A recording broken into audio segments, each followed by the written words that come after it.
Hello and welcome to this In Conference With, or Episcopus Admiratio, Wandering Bishop.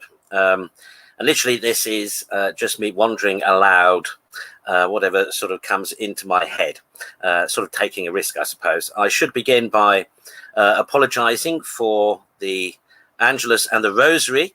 I'm afraid these didn't happen because literally, as I was about to press go live, Facebook threw a wobbly because somebody had been phishing, apparently, and so I had to change my account password, etc., which meant that even though I'd pressed go live, I couldn't go live to Facebook. So apologies for those who were waiting for the Angelus and the Rosary. Not a situation I could have helped. And likewise, apologies to those on Twitch and Twitter and YouTube who got silence as I was trying to sort things out, etc. So apologies for that. Now, there's some rather distressing news has come out today from Ireland, where a bill called Dying with Dignity is going to be apparently reintroduced and up for discussion and debate again. Otherwise, this is basically an assisted suicide bill. It was first presented in 2015, and then because of elections in 2016, it all went by the by. But apparently it's back and with a vengeance. Now this, of course, is rather distressing, if only because the nature of the bill is basically going to be very similar to that which has been enforced in Belgium. And this means basically that people with disabilities, people with terminal illnesses, etc., will have the opportunity to choose how to end their lives prematurely. That, of course, is the spin. That's how it will be told. That's how it will be sold. Apparently, regrettably, but not perhaps unsurprisingly, in this day and age, in 2015, when surveys were conducted of the Irish populace then, a vast majority seemed to be in favour of assisted dying. The trouble, of course, always is, and hats off to those on the left who are very good at manipulating and appealing to people's emotions to persuade them to do heinous things. But that's what is now going to be, of course, the campaign for those who want this bill to go through. Various people, I'm sure, will be brought forward with various heart-breaking stories, no doubt, of individual cases where they will suggest that, you know, if only they have the possibility, if only they could end their lives with dignity, so on and so forth. And this is rather upsetting because it falls on the heels of statistics that came out at the end of last week that suggests that the provision for home administered abortions by pills during the pandemic here in the UK, or at least in England and Wales, has resulted in some 100,000 abortions, which is rather a shocking statistic. So from March, when the provision was made, I believe until last month, 100,000 home administered abortions had taken place in England and Wales. that number just is staggering. It's really quite staggering. And I tried to find the statistics again before going on air, and I couldn't, but I will still try to find them. But as I understand it, I can't remember if there were 17 or 37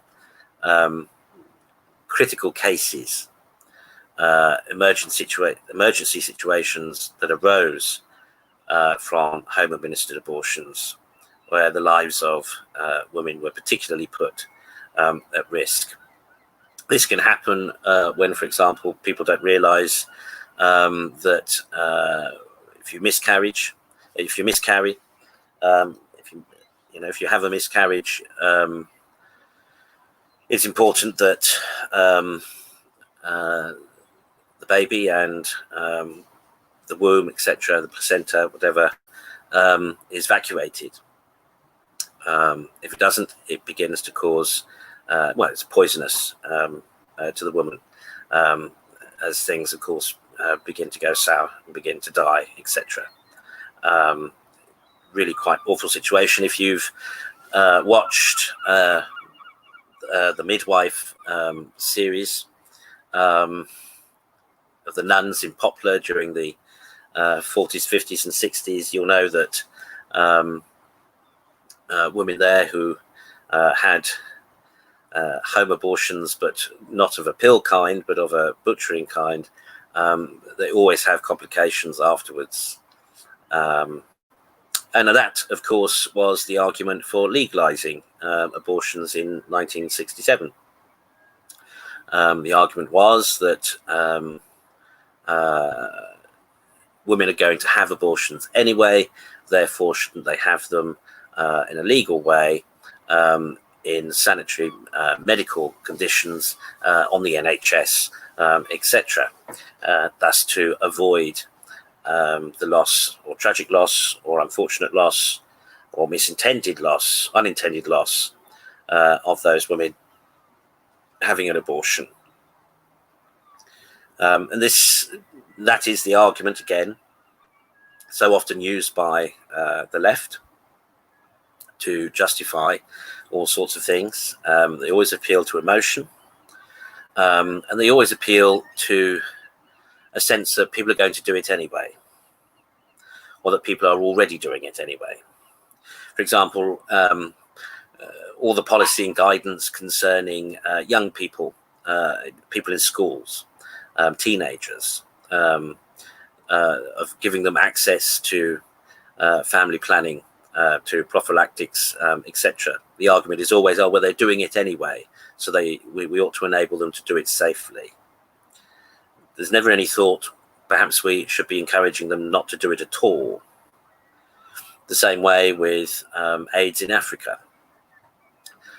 Instead of promoting abstinence, instead of promoting better education, and certainly assistance relationships, marriage, and respect of men, of women by men, etc. No, just give them prophylactics, and that'll stop it, because they're doing it anyway. So let's just make sure they can do it safely, and we'll just give all these prophylactics away, etc. It's always the same. It's always the same. It's never address the moral issue. It's never address the immorality. It's always, oh, let's just facilitate the sin. Let's just make it easier. The argument is always people are going to do it anyway, or they're doing it anyway, and they get themselves into dreadful situations, and we feel sorry for them. So it's only compassionate that we should enable them to do whatever it is as safely and hygienically as possible. That's always the argument. That's always the argument. This is literally one of the ways in which the church and the gospel is, countercultural, radically countercultural, contra mundum, against the world, different from the world in our attitude and our approach and our understanding. From our perspective, of course, if there's an issue around sin, we ought to address the sin. We ought to address the roots and the causes of sin. Those of you who are following Late Night Catechism, I apologize for the noisy dog outside. Those of you who follow Late Night Catechism will know that we've recently been looking at the Passions. Why have we been looking at the Passions? Because we were looking at the nature of sin. We're looking at the nature of temptation. We're looking at why we sin. What prompts us to sin, what tempts us to sin. From this Wednesday, we're going to start looking at how we can stop ourselves from sinning, how we can recognize triggers and address them in order to stop sinning.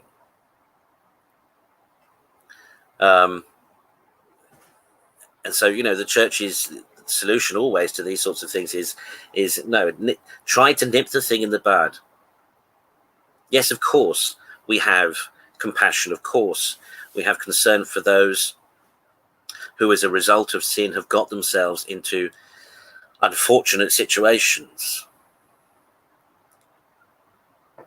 But the answer is not to then make it easier or facilitate them to get into those situations, but rather surely to address the root causes and problems that lead them there.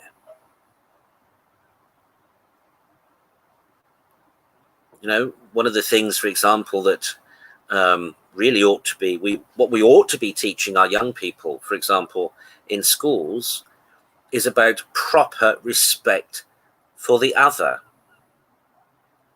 We ought to be teaching them that irrespective of anything, creed, color, race, whatever, everyone ought to be treated with respect.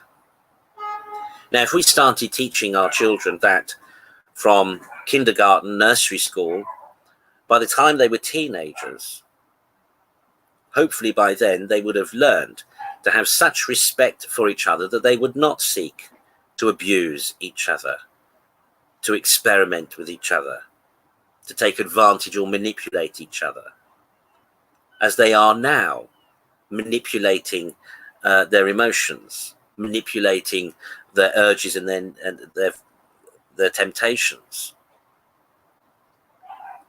We wouldn't need to give, all the information that now currently we're being forced, it's being imposed, we're being coerced now in schools to supposedly educate our children about things that they really do not need to know.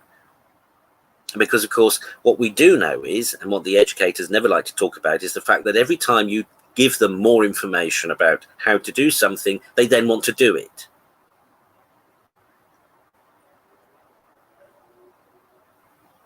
And really, that they don't need to know. And then they say, oh, well, they're going to do it anyway. Well, let's look at why that happens. Why does that happen? Look at television. Look at television programs, look at films, look at movies. All of it is ridden with sexual connotations all the time. All the time. People are always kissing, that people are always, fornicating, people are always praising promiscuity, people are always sympathetic for those who commit adultery. Always we're encouraged, it's always so framed that we should have concern and compassion for the person who's actually sinning.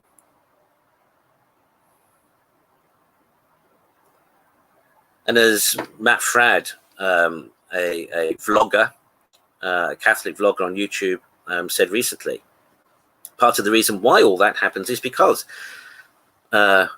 people no longer call out sin for what it is.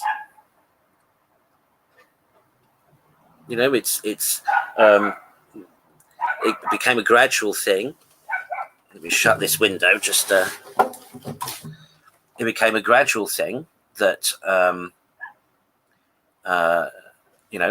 we shouldn't.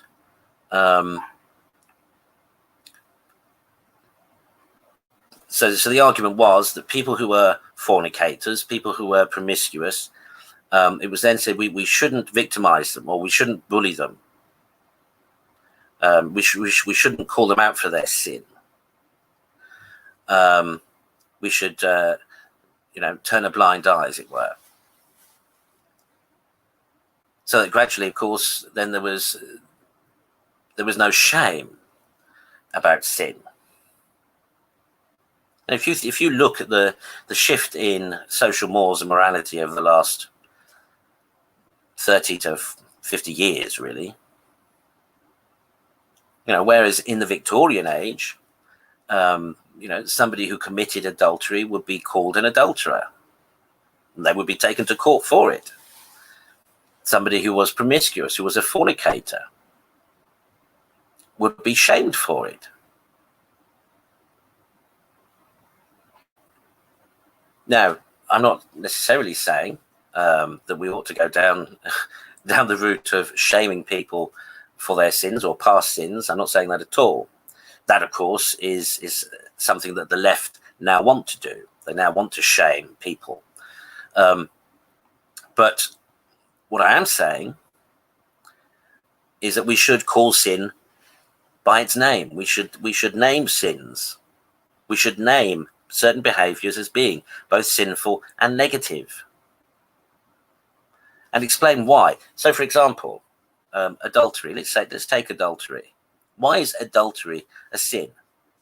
Well, because the person who commits adultery, remember that a person who commits adultery is somebody who is married and has sexual intimacy with somebody outside that marriage.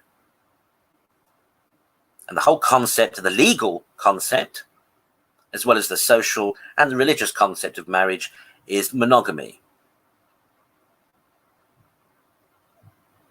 It's supposed to be an exclusive relationship between two people. When somebody commits adultery, they are not only technically breaking a legal contract, because remember, marriage is something that is legalized by the state. You take your vows, you make your vows before a registrar. So it's a public and it's a legal contract. It's not just made, as people like to think, with the partner. Yes, it is made with the partner, but it is witnessed and made before and with the state. That's what marriage was always about. So when somebody commits adultery, they are legally, breaking the terms of their marriage contract. They're breaking, theoretically speaking, social mores. They're also, of course, being unfaithful. They're also betraying their partner, their spouse.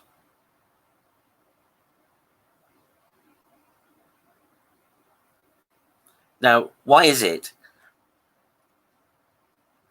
that people think now it's okay? That's okay now. People think that's okay. Oh, well, it's not okay. It's hurtful. It's disrespectful. And more often than not, involves lying and cheating. It's dishonest, thoroughly dishonest. Now, in times past, as I say, people caught out for adultery, there would be a certain level of public shame about that.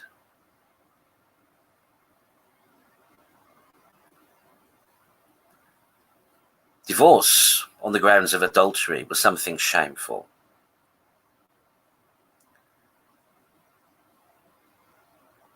Shaming, of course, for the perpetrator, but it was also shaming for the hurt spouse.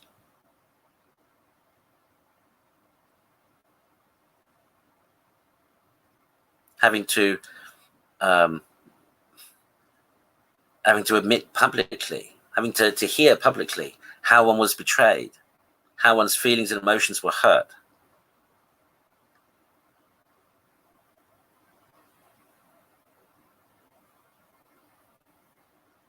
And it's just not right that today people just say, oh, well, you know, whatever.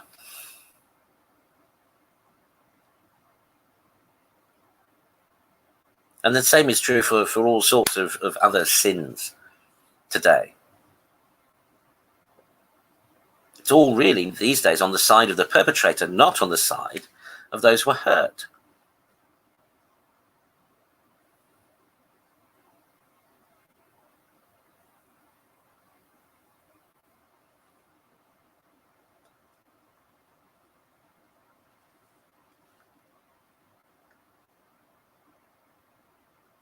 Now, likewise, you know, concerning, for example,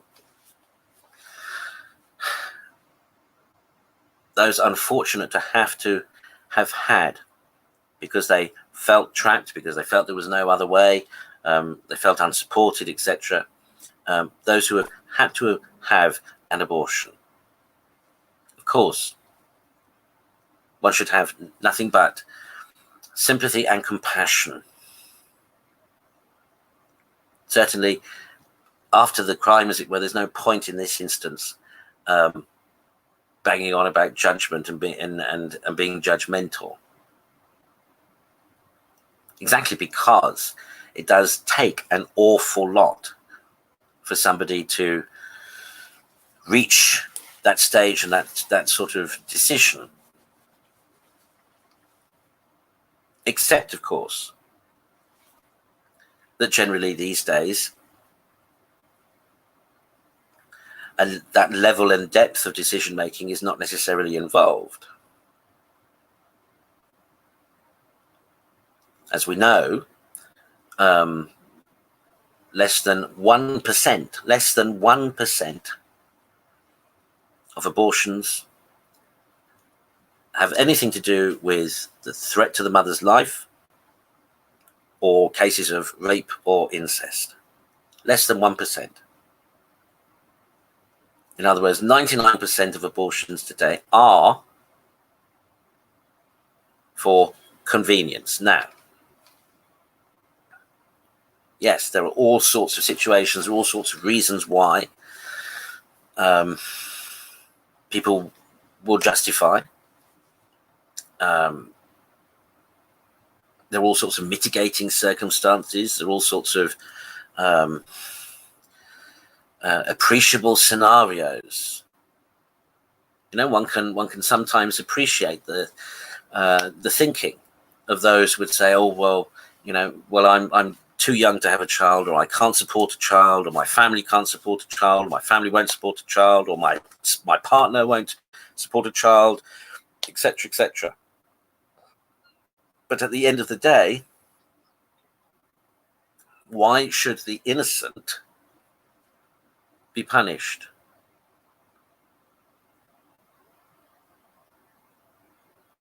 Why should the baby be punished?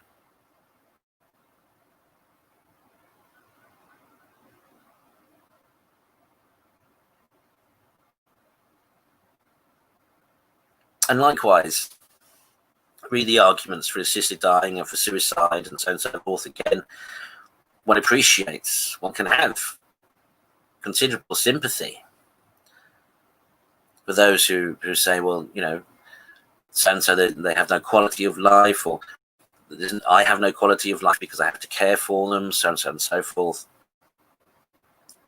But how does that justify taking somebody's life? How does that justify ending somebody's life, somebody else's life? Of course, that's the key point with both these things. The person making the pleading is generally not the person who's going to die.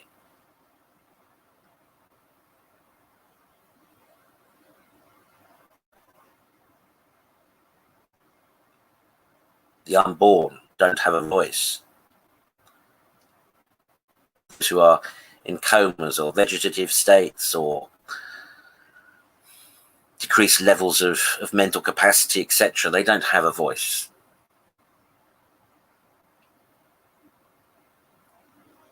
And of course, there are then those who will say, well, you know, it's not fair, blah blah blah. And why can't we, as Orthodox Catholics, why can't we as Christians condone euthanasia or abortion? Very simply, because of God's will. In the first instance, remember the commandment, thou shalt not kill. Secondly, remember that we believe as Christians that every person conceived and given life is here for a purpose. No one, however the circumstances of their conception, no one actually is ever here by accident. And that includes, yes, even those who are born with severe disabilities or incapabilities.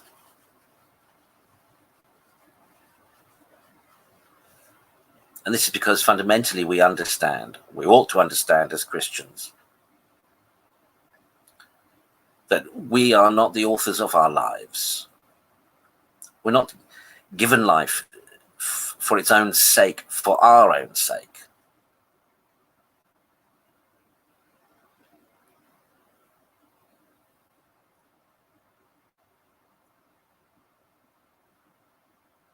We, all of us, will have to go through trials and tribulations and sufferings. That is the nature of this fallen world in which we live. And no, it's not fair. No, it's not always just. No, it's not always appreciable or understandable. It's not always, we can't always comprehend why it is that this or that happens, why it is that people are sometimes born in tragic circumstances, or conceived in tragic circumstances, or born into tragic circumstances. That is the nature of life. That is the nature of the world. People always forget. When I say people, I'm talking about Christians. People nearly always forget that this world, this creation as it is not as God intended it to be. It is diseased. It is corrupted. It is unnatural nature. It is disordered. All because of the fall.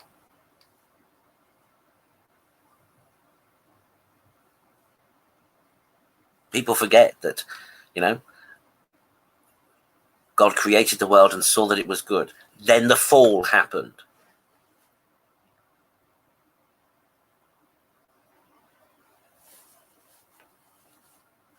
And the ramifications of that have affected everything in creation, have perverted everything in creation. We do not live in a perfect world. We will not realize perfection in this life. We will not see the real beauty of creation in this life. Such beauty as we see is, though beautiful, is not as beautiful as it was intended to be.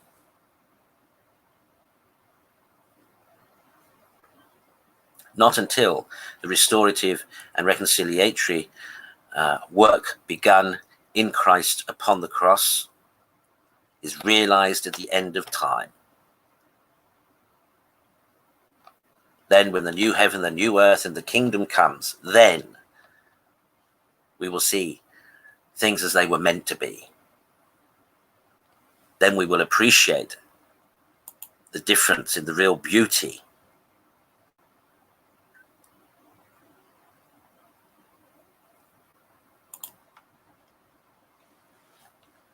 But until then,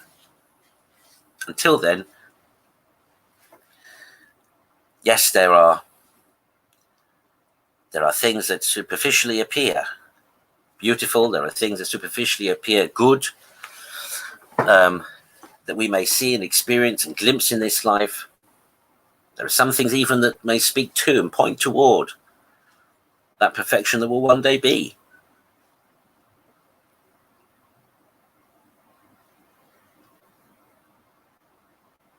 But one of the easiest and simplest ways, I find, as Christians, we ought to think to be able to cope with the sufferings and the disappointments and the trials and tribulations of this life is that this is what this life is about. What the faith is about is remaining true and faithful to God despite all the distractions, despite all the disappointments, despite all the rubbish that life throws at us. In many ways, this life is a proving time. It's about proving our love and our desire for God. Because remember, that's why we exist. The only reason why we exist at all is to serve God. And that's true even for those who don't believe that.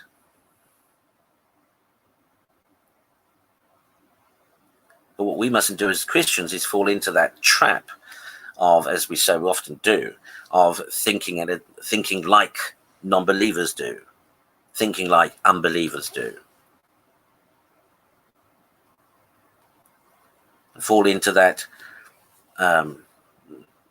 lie that the world likes to give, that the world likes to present, of a superficial perfection, of a superficial harmony. All of that's false.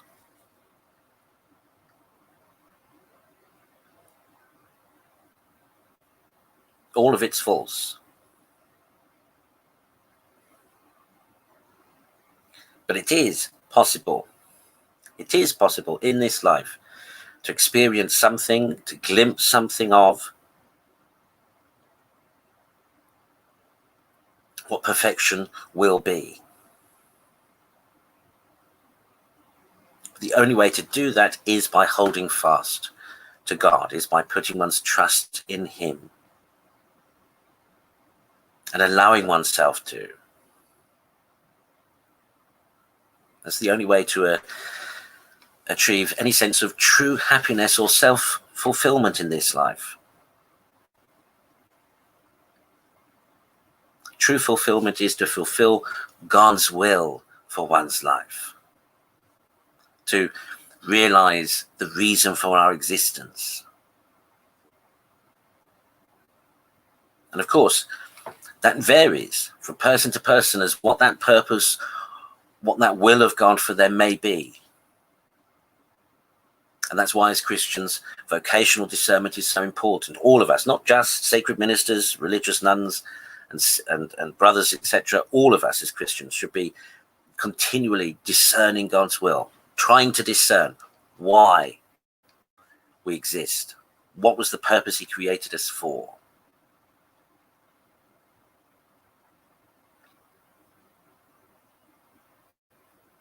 Because anything else in this life is totally transitory. And we all know this to be true because we've all experienced it. We've all experienced disappointment. We've all experienced tragedy. We've all experienced, times when we thought everything was going hunky-dory, everything was fine, everything was going to be okay, and then suddenly something happens. Suddenly the proverbial floor disappears from under our feet. Suddenly we slip on the proverbial banana skin. Suddenly things go wrong. Suddenly we get let down. Suddenly something unforeseen happens, etc., etc. And there's no point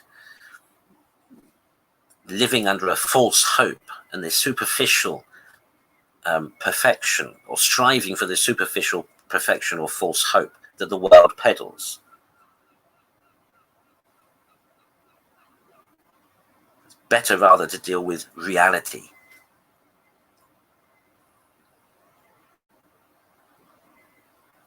As I've often said to others about myself, my own attitude is, I expect to be disappointed, so that when I am disappointed, I'm not actually disappointed.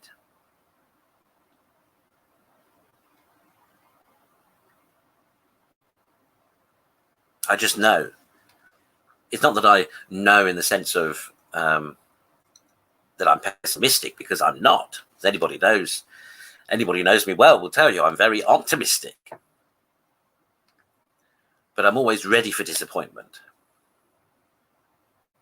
And in part because I know that in this life, that is the default. And it's always wonderful when one is not disappointed. But generally speaking, disappointment is the lot of this life. Tragedy is the lot of this life. And that's because we do not live in a perfect world.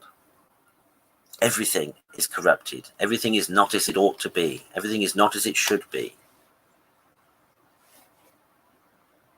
And in part, again, this is why, as Christians, sometimes we need to be careful of arguments based on nature. So often people will say, well, it's only natural, or this or that phenomena is seen in the natural world, or so on and so forth. So what? So it may be. That doesn't mean it's right. That doesn't mean that was intended. If anything, it probably means the opposite.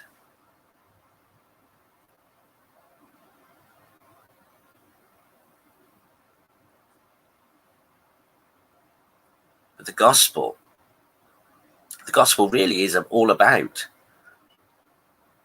providing a framework, providing a system of being able to cope and endure, of being able to see things for what they really are, and then cope.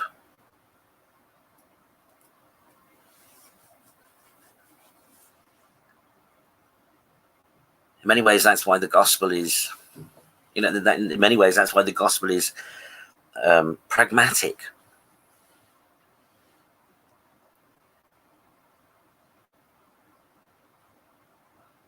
The practical application of the Christian life.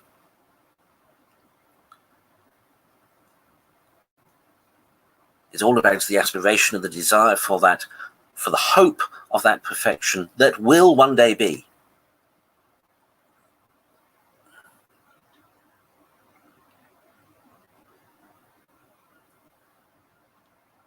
We should stop allowing ourselves to be deceived that perfection could be realized in this life. It just can't. Little glimmers of it, perhaps, but they're always fleeting. They never last.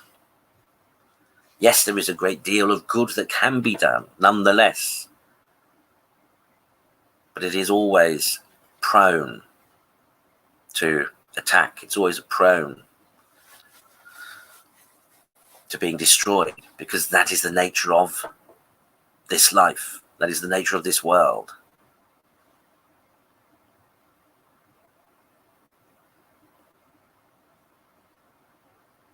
Through sin came death, evil.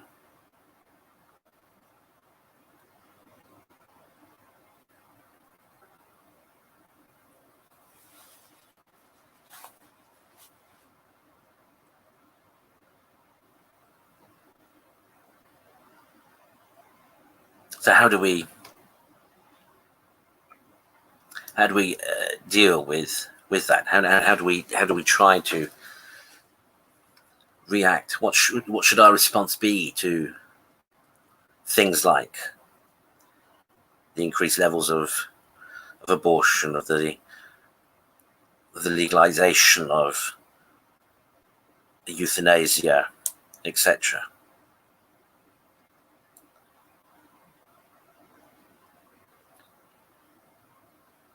Of course, we ought to use what influence we have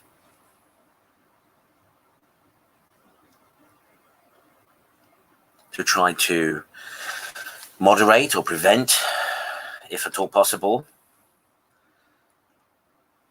these awful things from happening. Yes, we should orchestrate and sign petitions. Yes, we should lobby and campaign, etc., politically, so on and so on and so forth.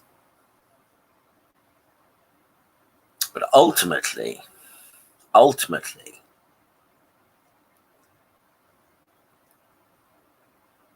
we ought to focus on our salvation and on the salvation of others. By that I mean we ought to focus on charity, on the pursuit of charity and on the increase of charity.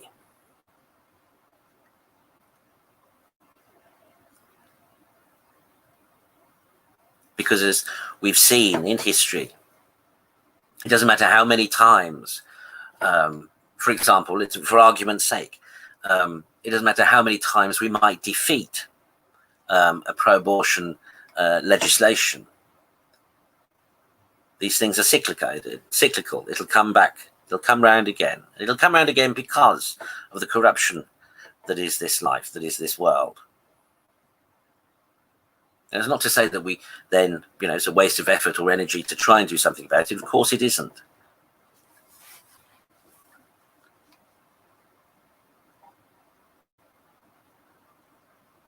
But what might we more positively put our energy into?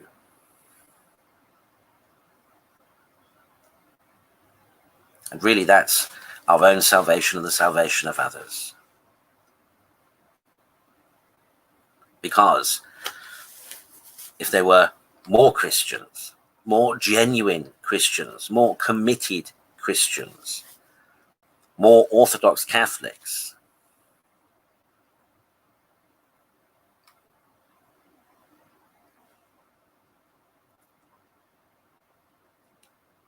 then actually there would be less need and less demand for these awful practices and policies and laws.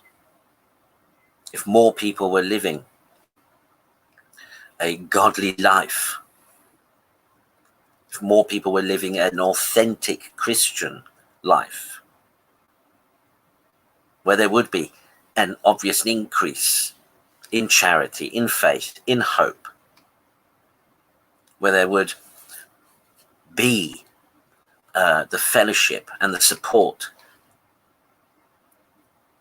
necessary and needed to be able to help people, even those who fall into these situations. It's one of the frustrating things, for example, I'm just thinking about that story from a couple of weeks ago, about the Argentinian mother with extremely disabled son who was, again, trying to campaign for legislation to end her son's life because she has reached the end of her tether, the end of her energy. Properly in a proper Christian community, if she were in a proper Christian community, that whole community would take and share and bear the responsibility of tending to and looking after her son. A proper Christian community would be there to assist and to look after and support those mothers with unexpected, unintended, or unwanted pregnancies.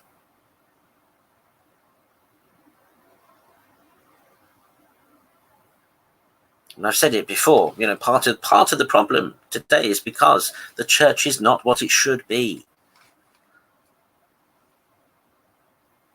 The church is not what it should be. If the church today were like the church described in the 2nd chapter of the Acts of the Apostles, then all these people having to deal with all these awful situations wouldn't have to deal with them alone.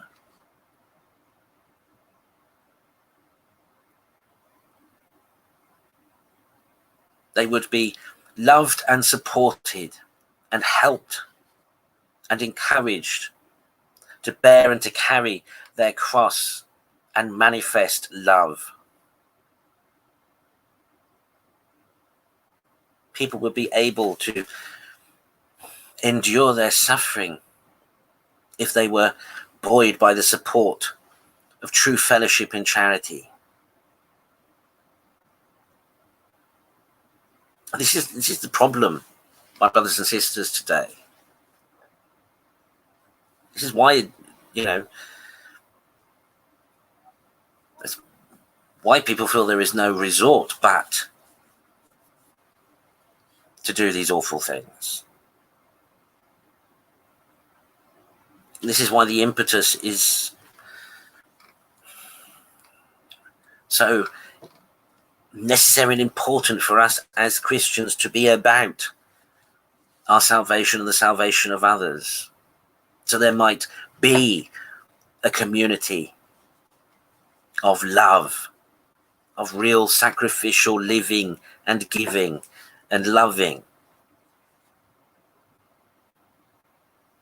so that people wouldn't have to deal with these things on their own.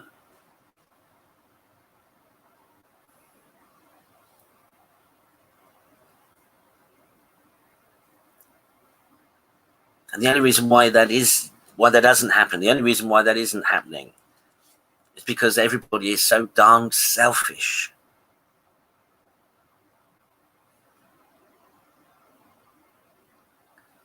Yeah, they all like to talk about Jesus' gospel of love. They all like, we all like to wax lyrical about how nice Jesus was and so forth. The incredible thing, about the reputation of our Lord is that the vast majority of people in the world have nothing but a high appreciation of Jesus. I think I said the other day, there are 2.4 billion Christians in the world at the moment. There are 1.4 or 1.5 Muslims in the world. And even the Muslims acknowledge Jesus as a prophet and appreciate him as a good man. Many Buddhists, many Hindus, likewise, have a positive appreciation of Jesus. So that one can say that the majority of faith believers in the world, even if they're not bona fide Christians, nonetheless have a positive appreciation of Jesus. But the trouble is that that's not enough, is it? Because every Christian is supposed to be like Jesus. And we're not. And we're not simply because we continually please ourselves, because we continually satisfy ourselves. We are selfish. And many of us will not trust in God enough. Many of us will not trust each other.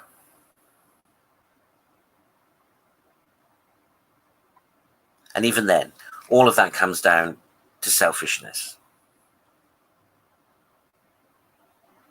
Because so many of us only think quid pro quo. Many of us only think one good favor deserves another. So few think sacrificially. So few will do something for somebody else without any expectation of anything by return.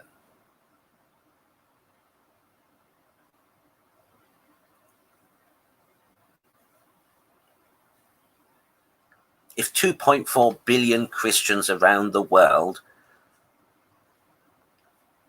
strived every day to be like Jesus,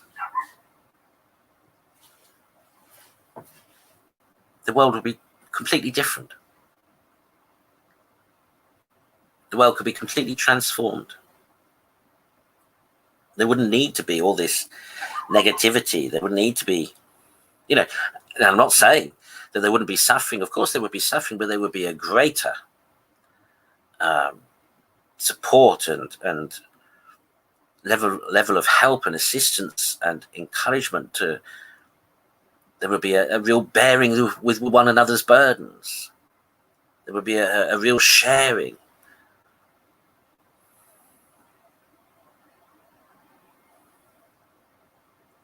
That's the radical nature of the gospel. And there are so many people, aside then from the vast majority of people who have faith in the world having a positive appreciation of Jesus, the vast majority of even agnostics, non-believers, unbelievers, and atheists have a positive appreciation of Jesus.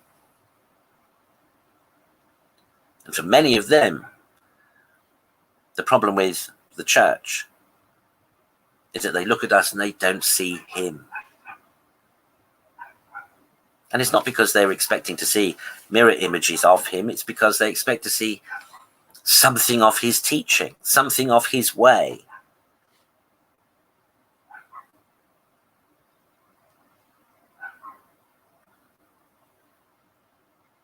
And the truth is, we're just not witnessing to that. We're just not living that. We're not manifesting that.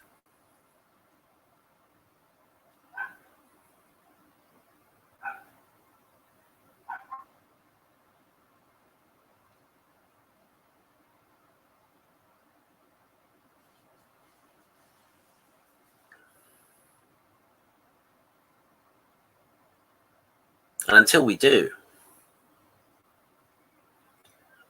things are just going to get worse rather than better.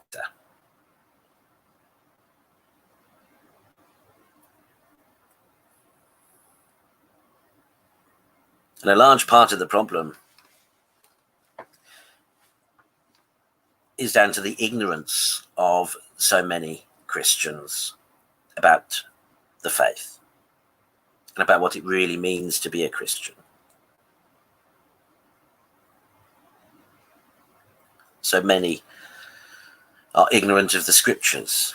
So many are ignorant of the fundamental dogmas and doctrines of the church, which of themselves can and are not offensive if you understand them.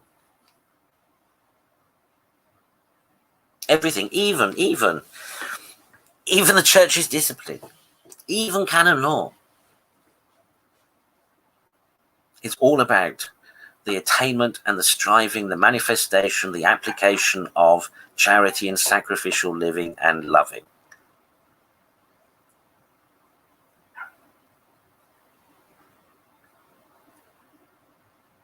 But there's so many who are just ignorant of these things. And of course they espouse their ignorance. And that's where the damage happens.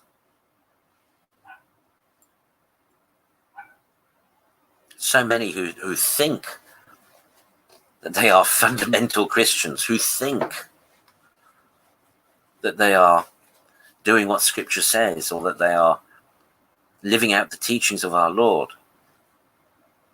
But in fact, they're not. In fact, in many ways, they've missed the point. And instead, what they are doing is undermining the witness of the gospel.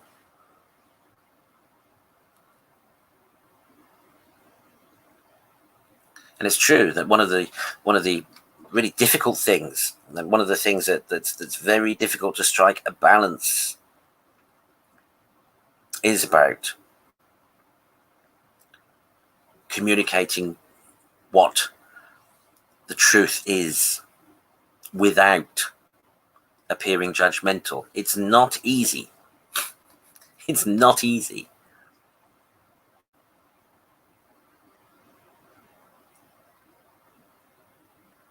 And all too often we fall and give in and allow our emotions to cloud the way we phrase things, the way we frame things, the way we react and respond to things, so that we speak too harshly, or we speak too negatively, or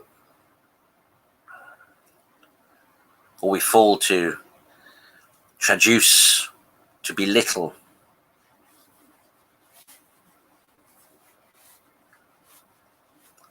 As I've said many times before, it really does take all one's energy to try to live a truly Christian life and existence.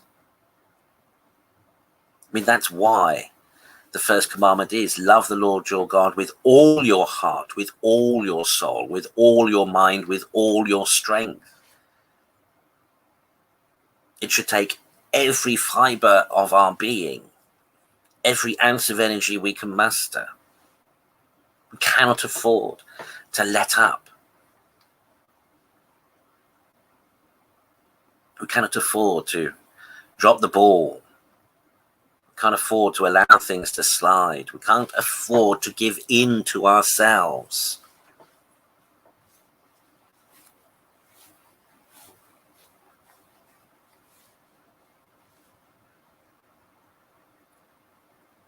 I know, and I've said it before many times, when our Lord talks about discipleship, the first thing he says is, deny yourself. Deny yourself. Then take up your cross and follow me. But deny yourself. And of course, that's the hardest thing. To get over oneself, to get over one's sense of self and ego, and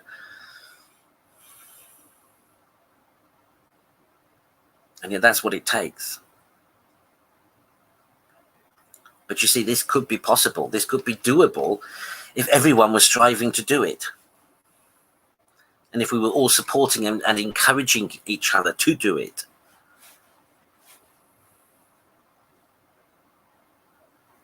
But all too often, we don't. We become apathetic. We reach a level and plateau.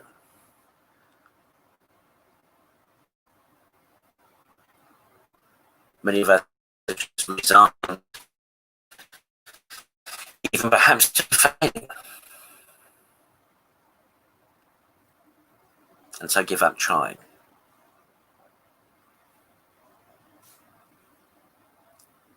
But that doesn't justify it. That doesn't mean it's okay. It just means we have to support each other even more to enable each other to change, convert, to experience real conversion of heart and life, to really put God first.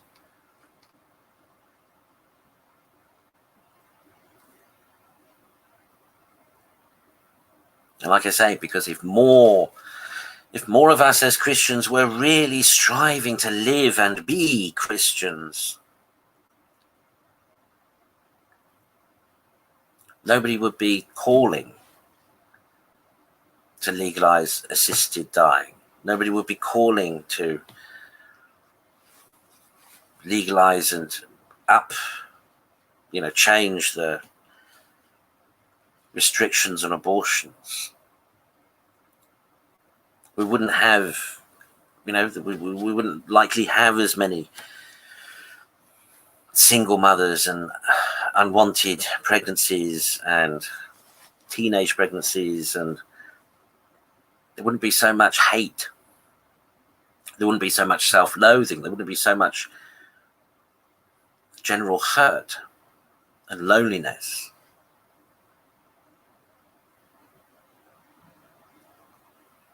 And the fact that we know it's possible, we can conceive of it being possible, means that it can be realized.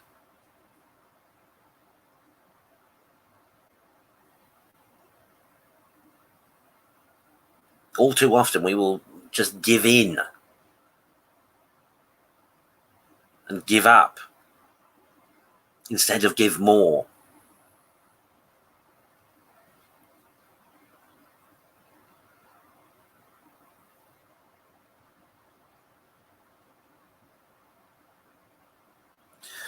Well, that's an hour of me thinking out loud. Apologies for that. No, actually, I don't apologize for that.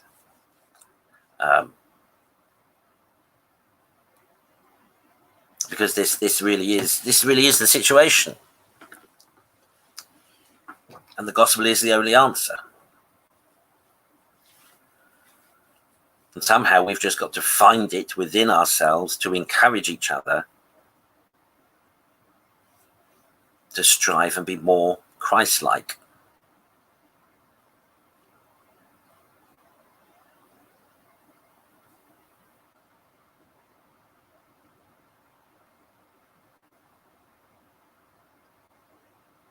Today's feast, of course, the exaltation of the Holy Cross.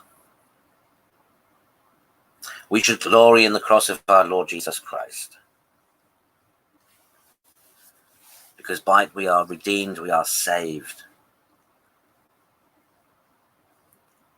Because it's actually through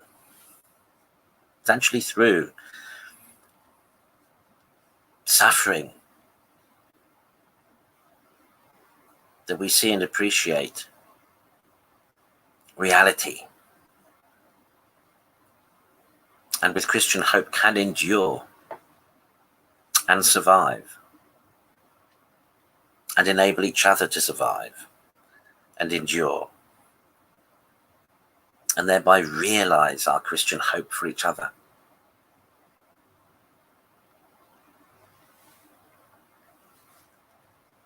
As one is so often wont to say about empty crosses,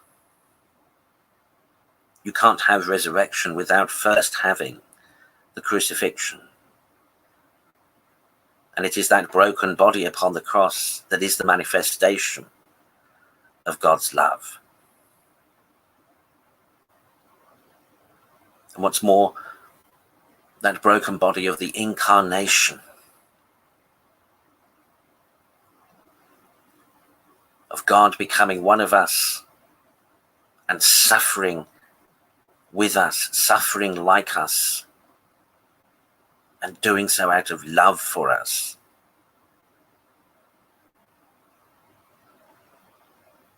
Which is why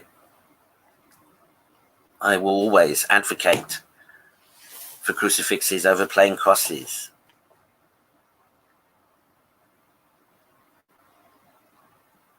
Because our hope comes from sacrificial love.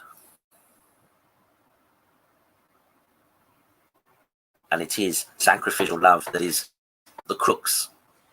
See what I did there? It's the crux, is the key to being able to understand and cope with the reality that is this corrupt and fallen world and nature. And yet see, yet glimpse, yet strive and reach out for that restoration and that perfection that we know will one day be because of the resurrection.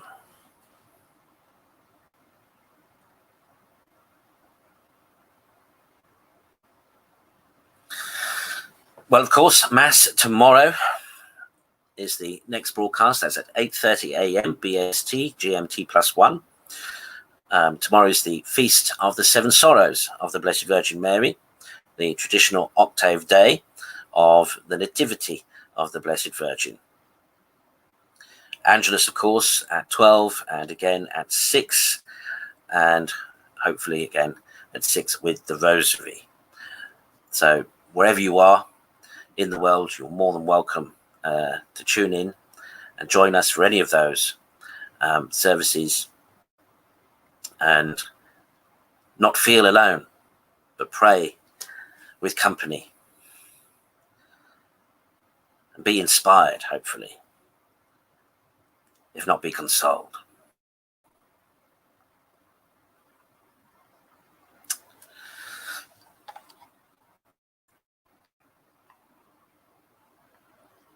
Bless you for watching, and we'll see each other online very soon, no doubt. Meanwhile, take care and God bless.